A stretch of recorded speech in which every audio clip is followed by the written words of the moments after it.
Welcome to Coconut Chats, everyone. Today we've got an array of guests, but I'm joined with my co-host Chris. How are you going, Chris? Hello, everyone. I'm very good. Thanks, Rita. How are you? I'm good, thanks. So today's topic is a little bit different to most of our interview style topics that we do. Today is a bit of a roundtable discussion about something that everyone probably knows is happening at the moment, the Tokyo Olympics. So the Tokyo Olympics has brought on an array of different issues that the world has never encountered before, and that's what we're going to discuss today. So we've got three guests today. The first guest is Aisha. She's a 25-year-old lawyer by profession and an entrepreneur by passion. She's a double graduate in law and BBA, and presently she runs her own social media, marketing and PR agency firm, and she works with some of the well-known artists and business personalities across the nation. Our second guest is my husband, and also a male perspective. His name is Hemant Kashyap, and he's in his early 30s, and he's a property manager by profession, but his family is originally from India and currently residing with me in New Zealand. And Chris, on to you and your guest. All right. Just before I move on to my very, very honorable guest, a bit about Coconut Chats. So Coconut Chats is all about breaking the social barriers in topics that are not taken up in a South Asian community. So our main target is to keep pushing the barriers till everyone starts talking about them. And on that note, I'm very pleased to have Ms. Devashri on our show tonight. She's from Melbourne, and I think Devashri and I have known each other since 2017 or 18. And a little bit about Devashri, she is a published fashion and travel influencer and a business consultant by profession. And let you all know that I am in absolute awe of her styles and designs, and I am a big fan. So welcome, Devashri. It's so glad to have you here. Thanks, Chris. All right, over to you, Harita. Okay, so between Chris and I, we had a few things on our mind, and we thought, let's get together and discuss these. So the first question that I think is on most of the world's mind right now is, should the Olympics have gone ahead with COVID being so rampant in Tokyo and all around the world? And what are the pros and cons of it going ahead versus if it was postponed yet again for another year? So Aisha, we'll start with your thoughts. Yes. You can hear me? Yes, we can. Okay.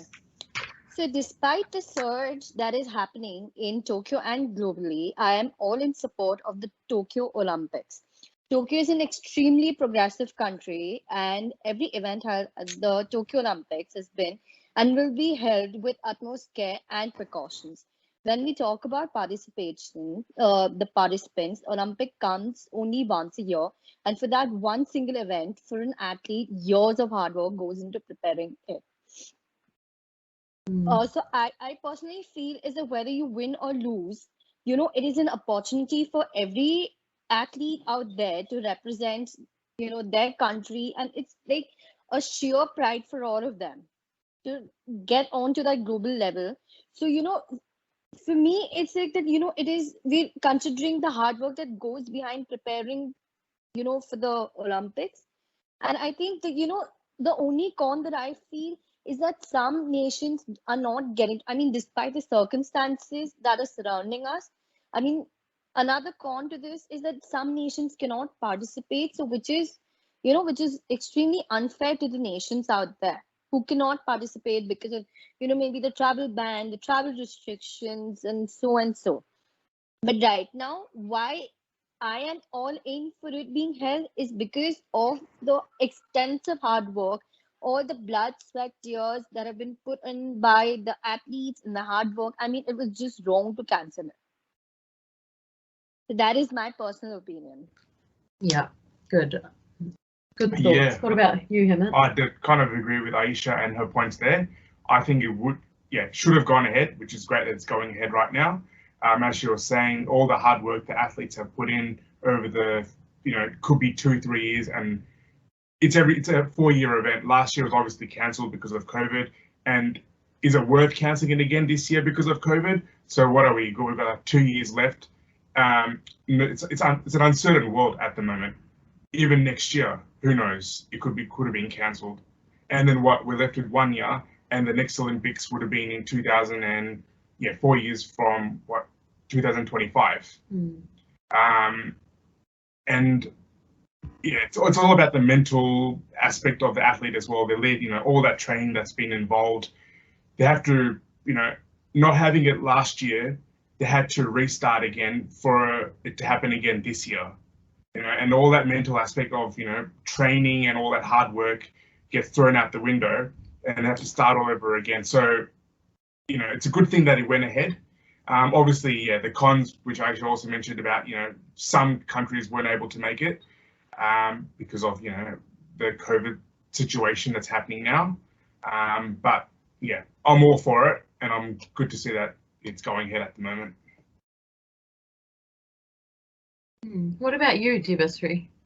Well, knowing Japan, knowing the characteristic, what Japan has always been, it has the resilience character.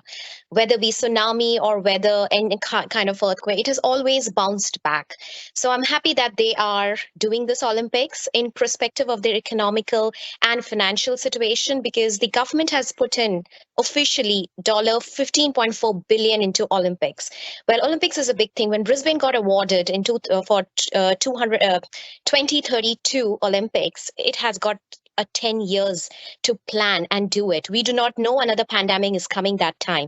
So Japan had this opportunity to build up, because an Olympics not only gives the opportunity for the economic development, but it also brings in a hell lot of tourism, which did not happen for Japan.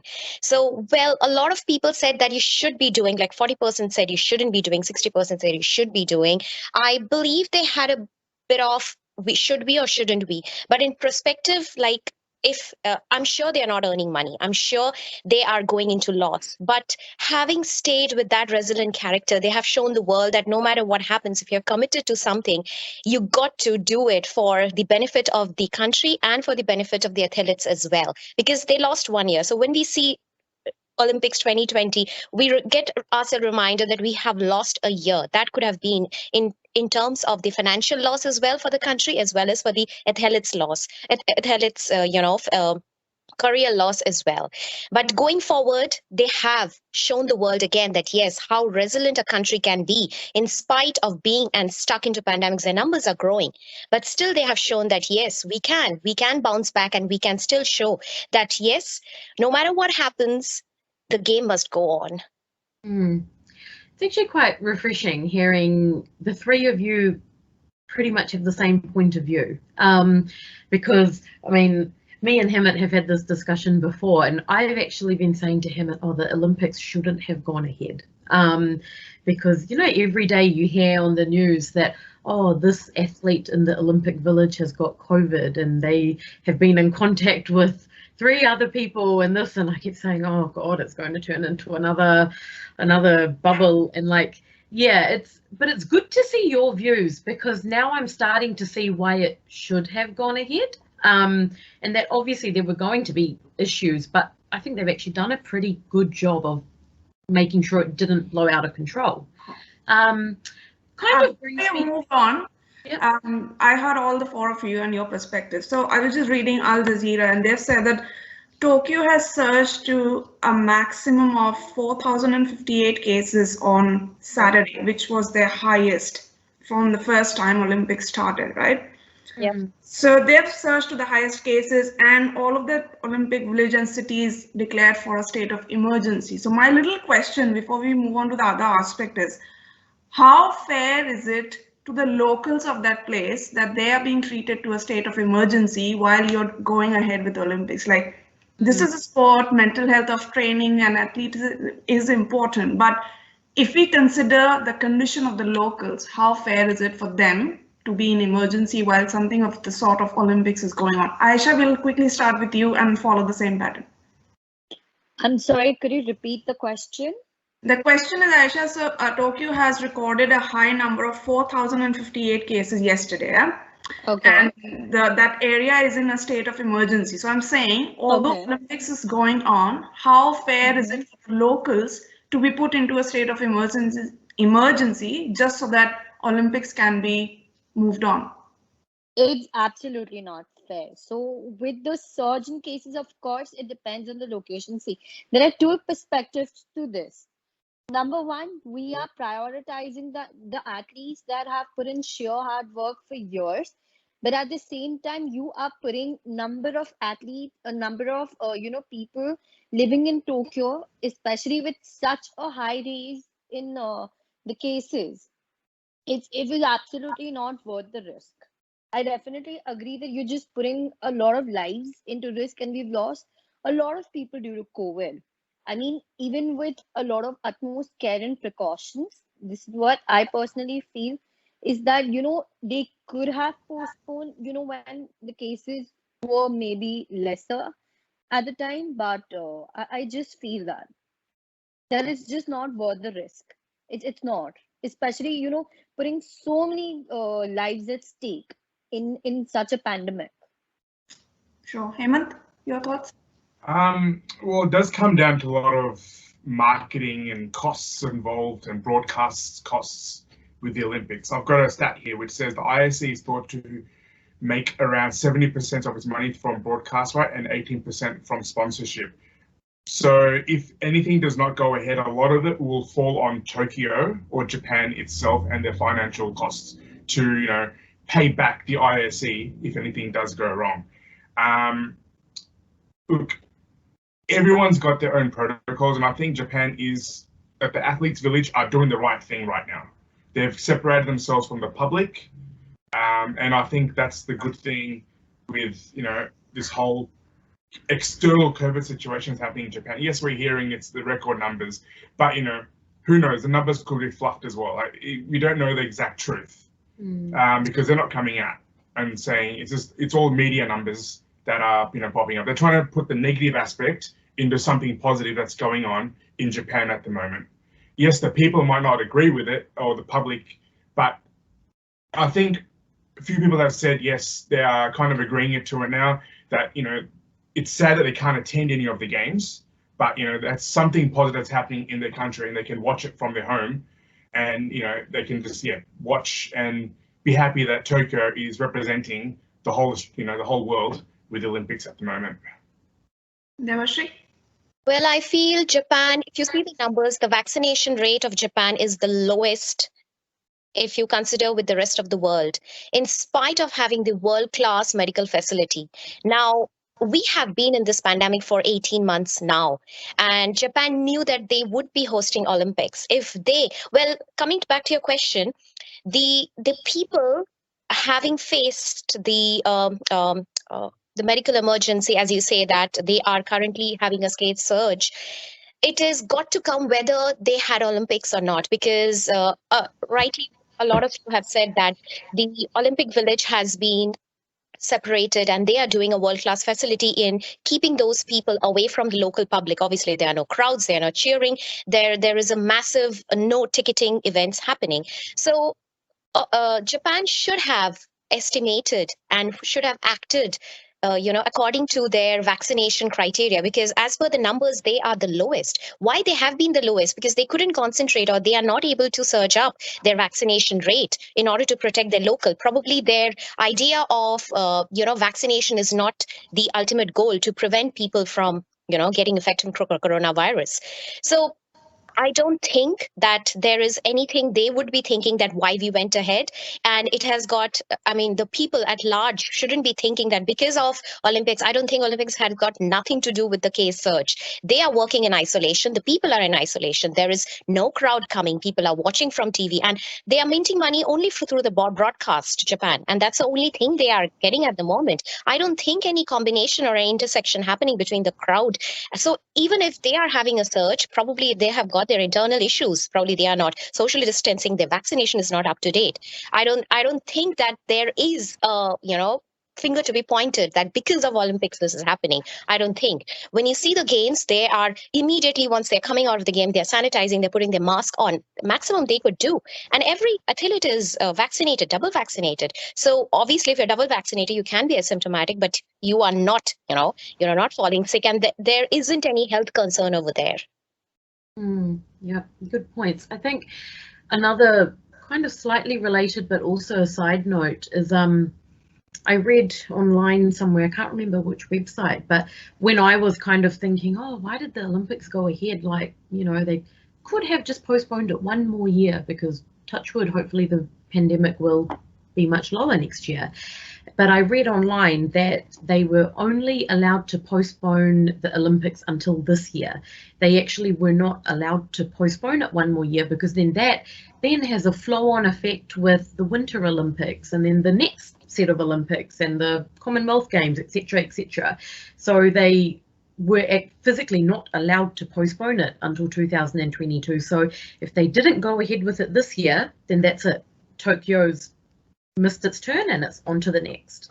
So that kind of, in a way, actually brings me to my next question, because then it kind of looks like, oh, so they're just going ahead with the Olympics because even if you're not going to make all the money from your ticket sales and your spectators and merchandise and everything, at least you can make at least you can make money from your TV rights and all the advertising, which is at the end of the day better than making no money at all and actually making a loss. So that brings me to my next question, that is making money from the TV rights and advertising for the organisers and all the Olympic committees and the government and everyone involved, is it really worth everything they've gone through and worth the risk of the Olympic Village possibly becoming another COVID bubble? Aisha, we'll start with you. Okay, so someone who comes from a business background, I am personally of the opinion that though a great risk is involved and has been involved for the past 2 years with the ongoing Tokyo Olympics also, at the end of the day, a business is a business.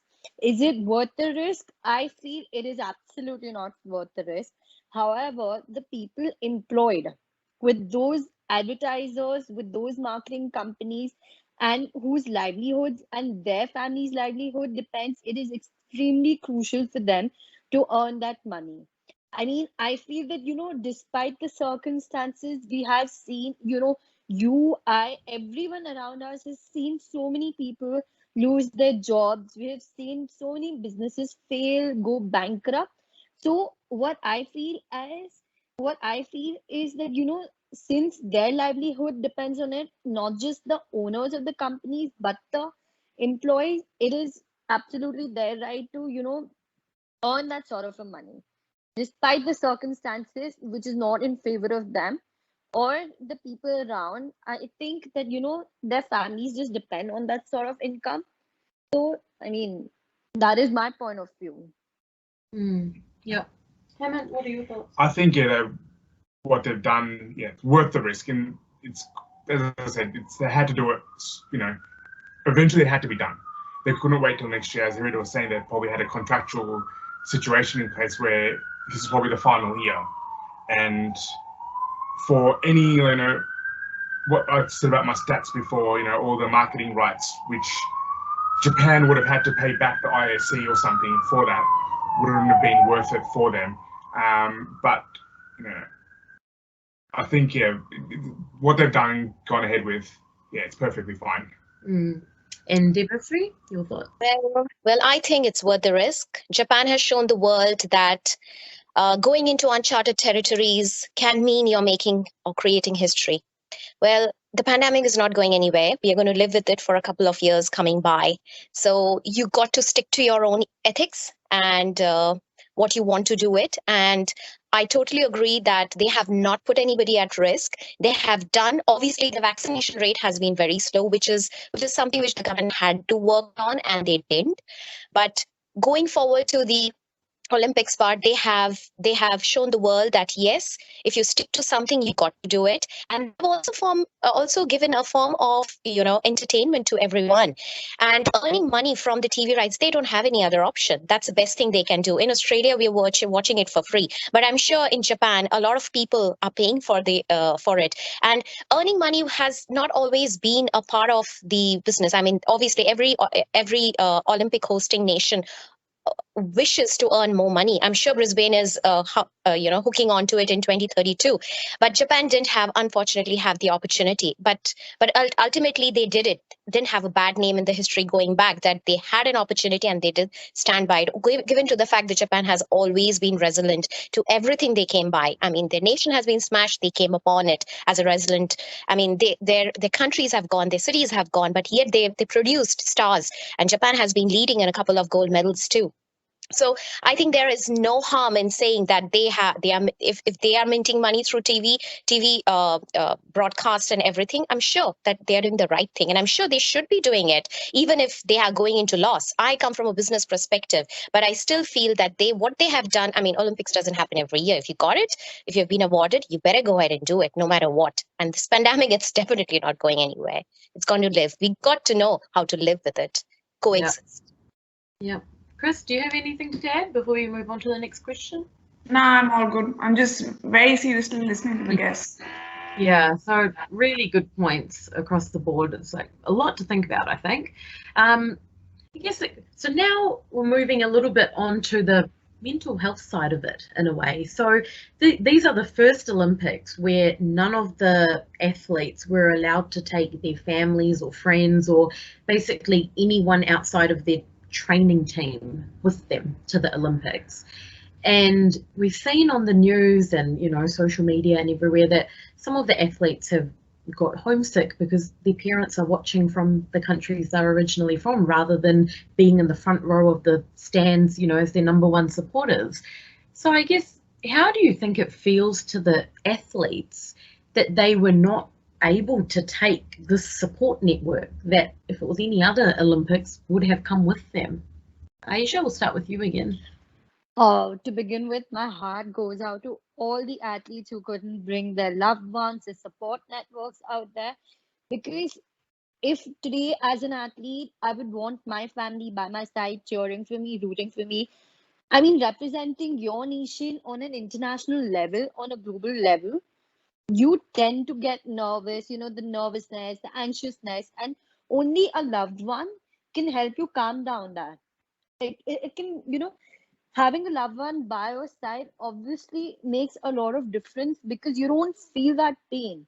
But as an athlete, I mean, I can absolutely understand the pain they must be going through. But at the end of the day, even they know that, you know, my heart goes out to all the athletes participating in the Tokyo Olympics. I know it is absolutely, you know, for any athlete to have their loved one by the side, you know, even for us, when we are, you know, when we have an important event, we would expect our loved ones to be there for us, rooting for us, cheering for us.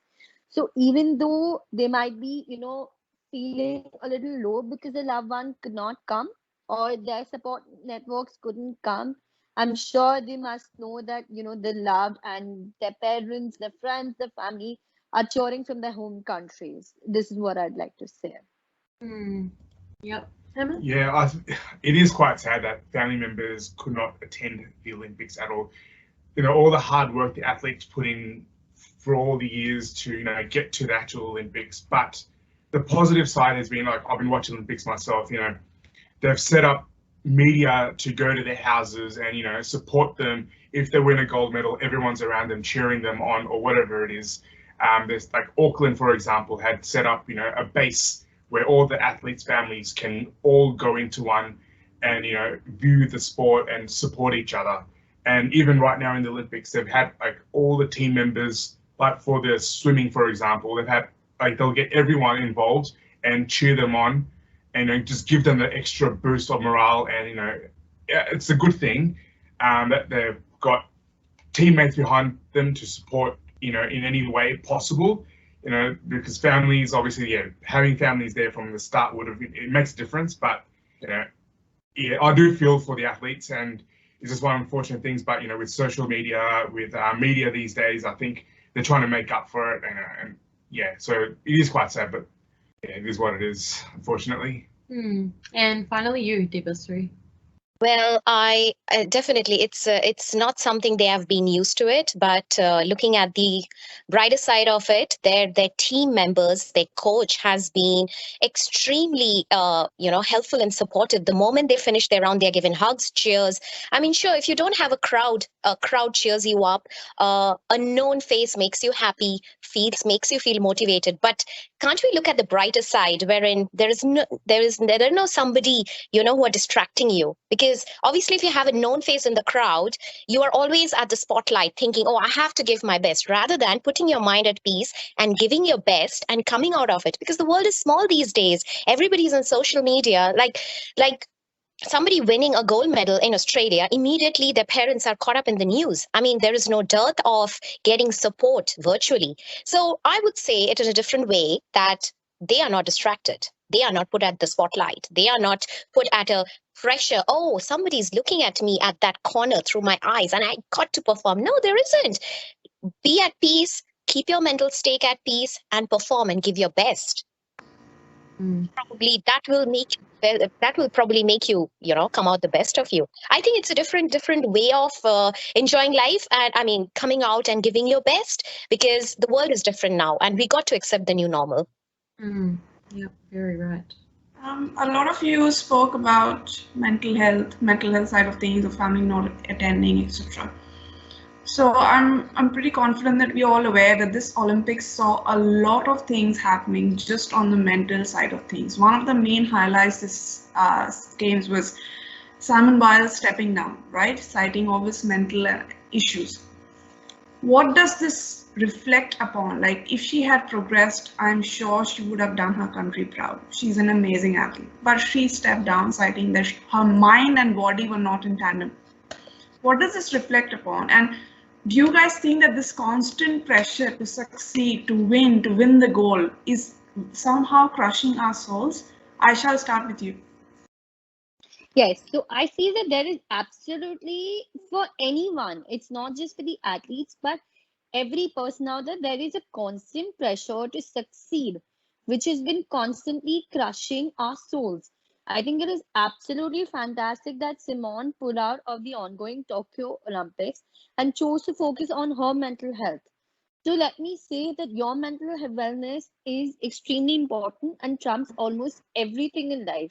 It does not make you or any person going through this any less of a champion just because you choose to prioritize your mental health. Your mental health is way more important than that job or the friendship or that relationship that is, just putting your mental health into a jeopardy, and where you're feeling like, you're just not doing well. So it's like your mental health is as important as your physical health. And I think we are living in a constant stigma that mental health, any person who's going through depression, anxiety, I mean, especially when you're representing your country on such a global level, you tend to that weight of your nation is on your shoulders, which can be really crushing. And what is commendable, according to me, is that, a country like America, they supported her instead of backlashing her that why did you drop out of Olympics, it's such a it's like a global level and this and that. I mean, I'm really glad that a country like America chose to support their athlete in their decision. Even though this was the decision of the athlete, the country backing the athlete in taking such a decision itself is impeccable and something which I really commend America for. But when you mention America, Aisha, I'm sure like this year India has been doing exceptionally well. Like when I see news of that just from India, they're doing like way above our expectation, right? Correct. Are you comparing America to countries like us who are fairly new? So are you saying that if an Indian athlete had stepped down, would he or she be given a different form of behavior? Is that what we are trying to kind of compare? Okay.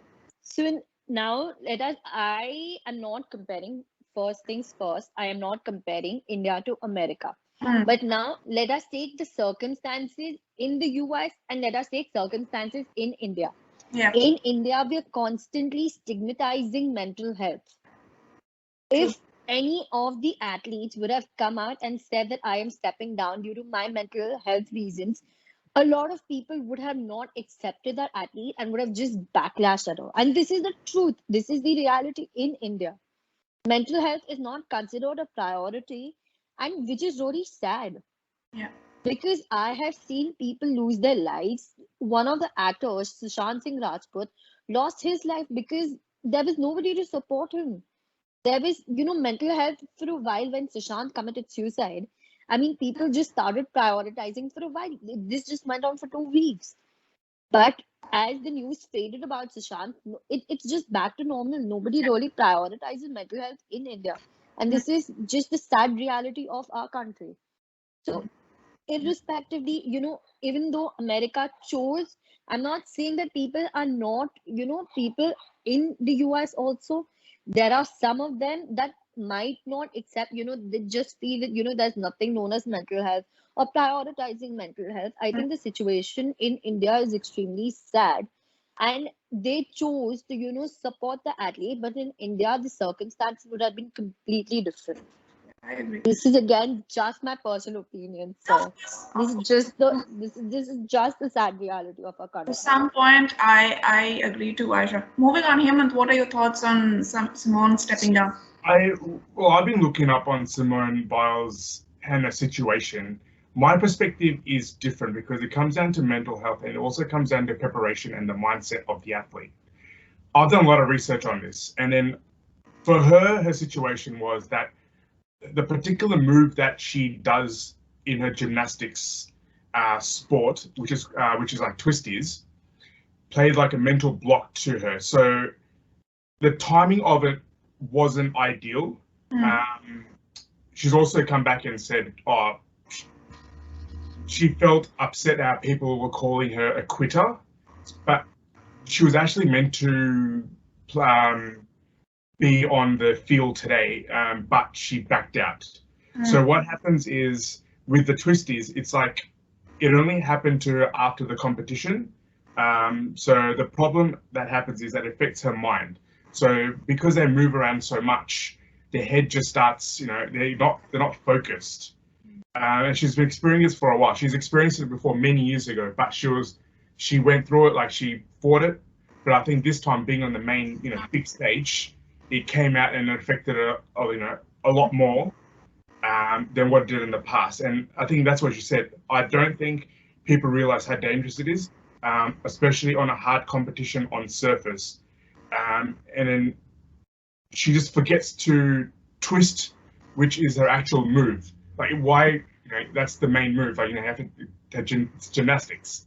No. So that was my take, because it was two sides. So that has basically caused her to stop altogether and, reevaluate her situation. As I said, she was meant to go back today, but yeah. Fair point.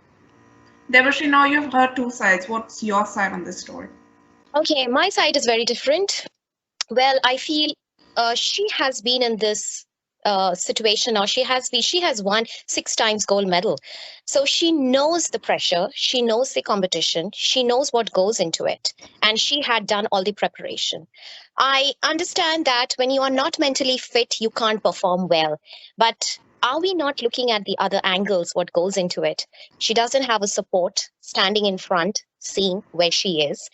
Secondly, probably she hasn't been well prepared, or she didn't realize probably that I might get into a situation where I'm not able to do certain things, and which is not acceptable to myself, because when I do something, it has to be acceptable to myself.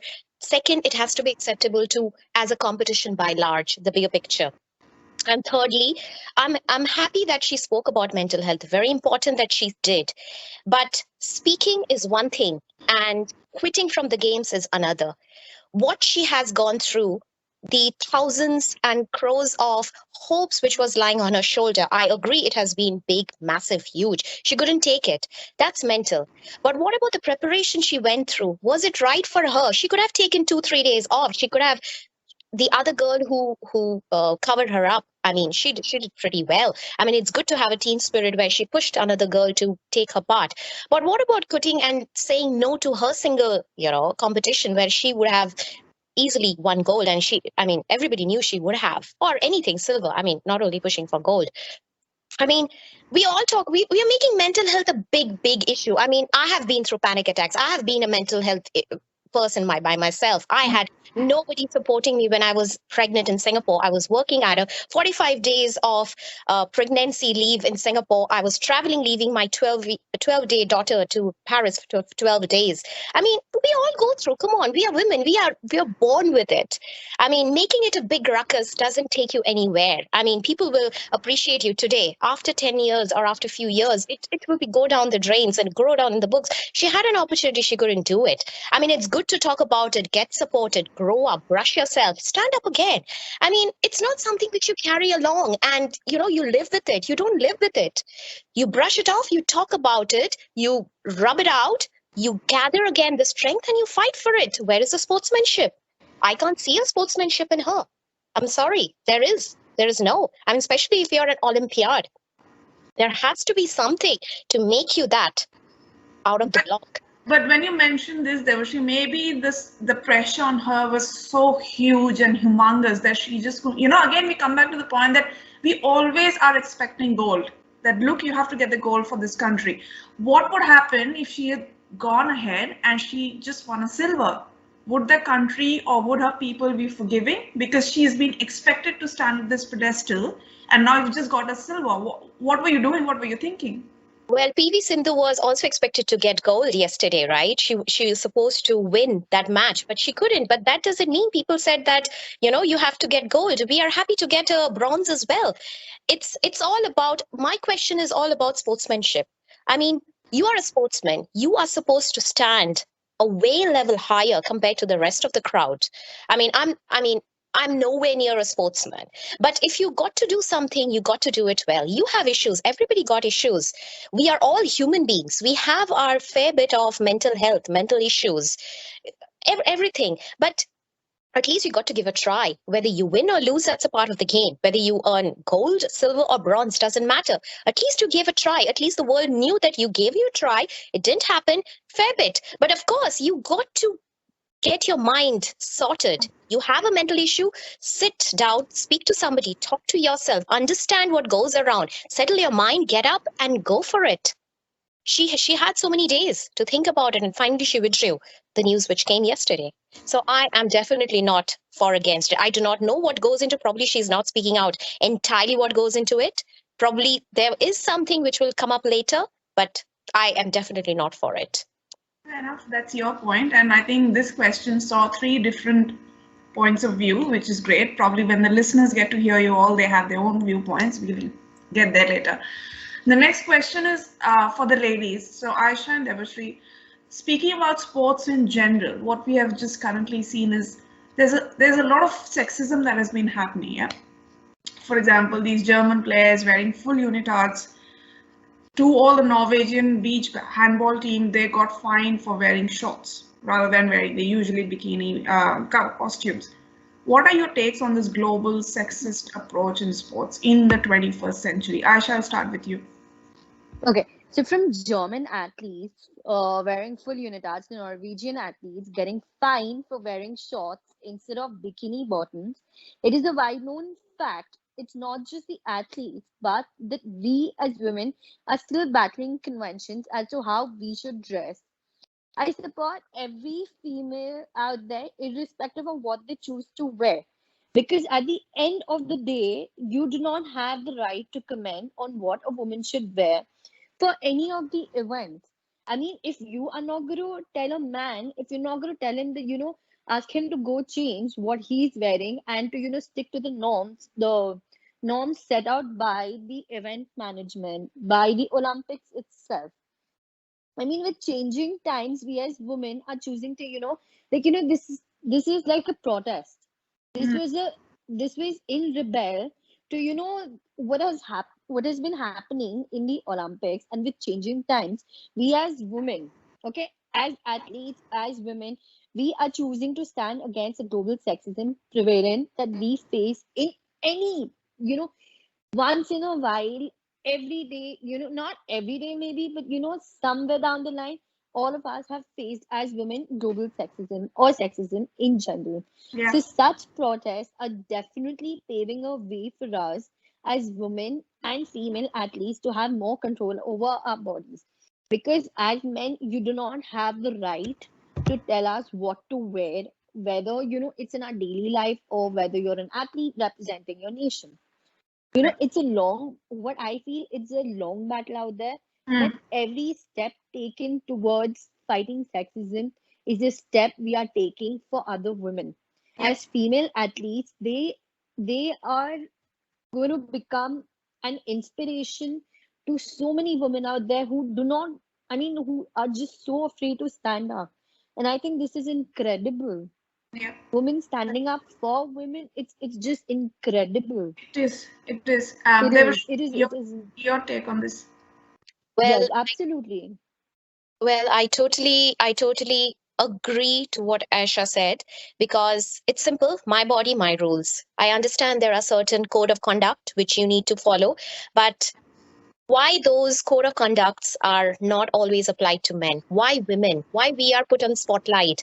Whether we are from developed, underdeveloped, or developing nation? Why certain things?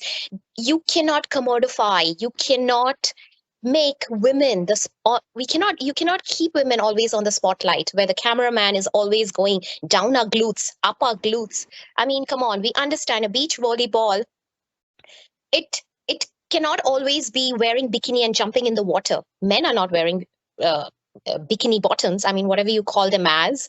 But why women? Why we have to commodify ourselves in order to cater to those limelights, in order to get those TRPs? A sport is a sport. It has to be played the way I feel, the way the women feels. And if I am able to perform my best, what I'm wearing doesn't matter till the time. And there should be option. Why we have to, I mean, finding those volleyball players, Norwegian volleyball players, for 1,700 USD makes absolute no sense. I mean, just because the lawmaking people, they are men and they feel that, yes, what we say, women has to agree. No, that's not the way. You should have 2-3 option.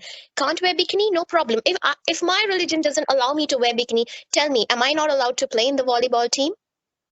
No. Why not? Even if I'm a very good player, I will not be allowed because you want me to wear a bikini bottom and I'm not comfortable. My religion doesn't allow. I'm not comfortable at all. I will wear a skirt. I will wear a shorts and I'll play because you see my game. You don't see me. And I'm very happy that these women are standing, creating a wave and allowing other women to take a stand against every such abnormalities, every such mentalities which prevail in our society in 2021. And I can't believe we are talking about this in 2021. I mean, we are not in 1900 or we are not in 1980s as well. So yes, I'm very happy that they're coming up, and I'm sure this will pave their way to a better living society where women and men coexist in a better formal way rather than commodifying us. Can I also add one thought of mine here? Deborah, you pointed on the fact that, most of the people in the Olympic Organising Committee are men, so men are the ones making the rules on what women wear. Another thing that I've also previously thought is, because the Olympics are watched by people from all over the world on TV, that by women wearing bikinis when they play volleyball and, very short clothes when they're doing all their different sports, it's also that, that sexual appeal that, if women are wearing, obviously all these women that are participating are very fit. And if they're wearing almost no clothes, more people will watch, because even if they're not interested in the sport, they're interested in just watching for the sexual appeal. And this is not the only industry that happens in. It happens in so many industries. Women should wear this because then you'll get more attention and obviously then bring in more money. Just another, I guess, thought that I've had. I think this will keep going on as long as we are ruled by the different gender. So rules for women are being made by men. So this will keep on happening in a loop. Speaking on that, coming to the man in the group today, Hemant, do you think sports in general, Olympics or not, sports in general is biased more toward men than women? Have we seen any gender equality in Tokyo Olympics? And if not, then what is stopping us for more inclusiveness? Well, I've loved my sports. I love my cricket, soccer, AFL, everything. I watch a lot of sport, even tennis. Women and sport has grown over the last few years. Let's take the Women's World Cup last year, for example, the final in Melbourne, 90,000 people attended that. You know, that's very good. You know, everyone's following the cricket, the soccer, even like soccer in Europe, women's soccer in America, Europe is becoming very popular and common. The only downside is the wage for a man versus a woman is different, because obviously with a man, their revenue and their sponsorship rights, let's take the EPL for example, is a lot higher. But for some women groups or sports, their revenue is not as much. So that revenue, whatever they earn, will go more to the man than to the women. That's what I've seen and heard in the past few years. But I think women, it has grown a lot, and it's very good to see that everyone's following women's sport in general now. And let's just take the Olympics, for example, right now. Everyone is cheering on, even if when a woman wins a gold, silver, bronze, or even like, they're participating, they're all cheering them on. In New Zealand, we've seen the rowing team win gold, and everyone's been so ecstatic. We just had a shot putter win bronze. She's 36 years old. And everyone's so proud of her because she's 36, so she's just had 2 kids recently as well. And, everyone's just like so proud of her and what they've done. And it's one of those things that you can't really put a woman down in the, they've put so much work into it. And at the end of the day, it all comes down to, it's a country. They're representing the country as a whole, be a man or a woman. And for what they've done, like all the training and everything which they've put into their sport, has has gone through, and they've strived and won or attempted to win. And there hasn't been any negative points or situations at the Olympics at the moment, from what I've seen. But Hemant, why do you think there's still this wage gap or the sponsorship gap? Considering you are an athlete, I'm an athlete, we put in equal amounts of effort, we are putting in equal amounts of exercise, devotion, dedication for our country. Why should I have to be paid less than you? Why? The men's, let's say, prime example would be the AFL. They've been playing for such a long time. Women's AFL has only recently come in the last 5 years, and they've got their own women's league now. And there's been so much money put into the men's league back in the day. And it's one of those situations where the sponsors are putting money into the women, but it's just not going to be the same as a man's wage at this point, unfortunately. Some sports maybe yes, but there's a lot of sports which they still have a lot to catch up on at the moment. Right. Yeah. So on this note of catching up, ladies, do you have any final words before we wrap up the conversation? So Devashri, you first, and then we'll go on to Aisha, and then we'll wrap up. Well, it's wonderful to see so many thoughts coming through, and it's good to identify and understand what the whole world thinks about when a pandemic has hit the whole world so hard. It's good to have a unanimous view and understanding and supporting these athletes who has a constant, their own stake in this world. So happy to share, happy to hear, happy to learn. Thank you, Devashri. Aisha, your final thoughts before we kind of wrap up the conversation. Thank you, Harita. Thank you, Chris, for organizing this. I am so glad I got to find out everybody's point of view. And thank you so much. Our pleasure is all ours. Thank you for joining us. And for all our listeners who have heard us today for the first time, I really hope that you've enjoyed our conversation, especially we had so many different points of view being raised by our guests, and you've got something to take away from this. And those listeners who've been with us for a while, I hope you like hearing what you hear. There's a lot more conversations yet to occur, and we'll keep putting them one by one. For any thoughts, comments, or feedback, please write to us at coconutchats@gmail.com. We love to hear what you think, what you kind of do not like about our chats. We're always open to thoughts. We'll be back again with another interesting conversation very soon. Till then, please stay safe, stay careful, and keep loving people around you. And thank you to all our guests. Thank you for your time. We had a wonderful conversation with all of you. Thank you once again. Thank Bye. you so much. Thank you. Yeah. Bye.